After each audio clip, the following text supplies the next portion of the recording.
Hi everybody, Sam Martinez here. It's been a little bit since I've talked to you guys, and my apologies for that. Honestly, I don't have much of an excuse. But I'm so happy to talk to you guys again. I'm starting this new little series called Renewing Your Money Mind. Renewing Your Money Mind. Now that we are still sort of sheltering in place, I'm here in Florida and some things have opened up. Now more than ever, now that change has been thrust upon us, this is a great time to reevaluate how we think about money. Some of you guys are business owners, some of you guys are employees, some of you guys are currently unemployed. And any time that there is change, and though change can be obviously very disruptive and it can be traumatizing, there is such a great opportunity as well to improve your situation.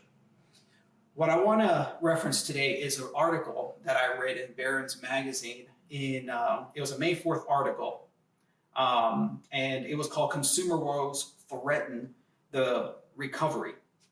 And of course, before COVID hit, so think about beginning of March, which feels like it was eons ago, and at the same time, it feels like yesterday. It's kind of weird. But before March of 2020, credit card spending was almost at an all-time high. Americans' total credit card debt was around $1.1 trillion, which is an insane amount of money.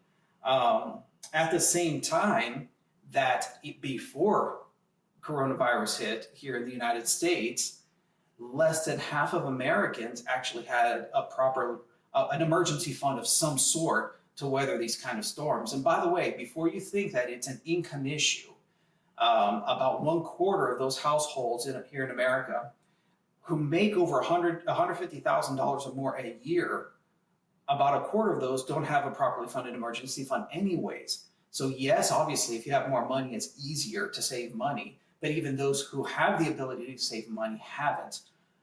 Very interesting. That's a whole other subject we'll discuss one day.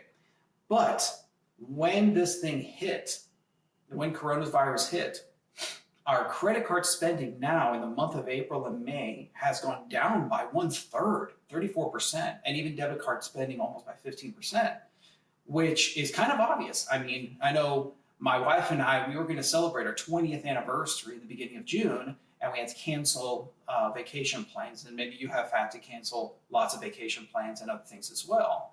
What's interesting about this article is that more than ever, people are not feeling so deprived, even though so many things have changed. You might feel bored. Yeah, I feel a little bit deprived. At the same time, we're rolling with the punches. Like I said, there's also good to this, like spending more time with family and some other things. At the same time, it's really interesting that how our society works, how much our society and our culture affect us. So in other words, even though consumer spending has gone down so significantly, on average, according to this article, most people don't feel necessarily deprived because we're deprived together. Which brings me to my point. As the motivational speaker Jim Rohn said years ago, he said, we are truly an average of our 5 closest friends.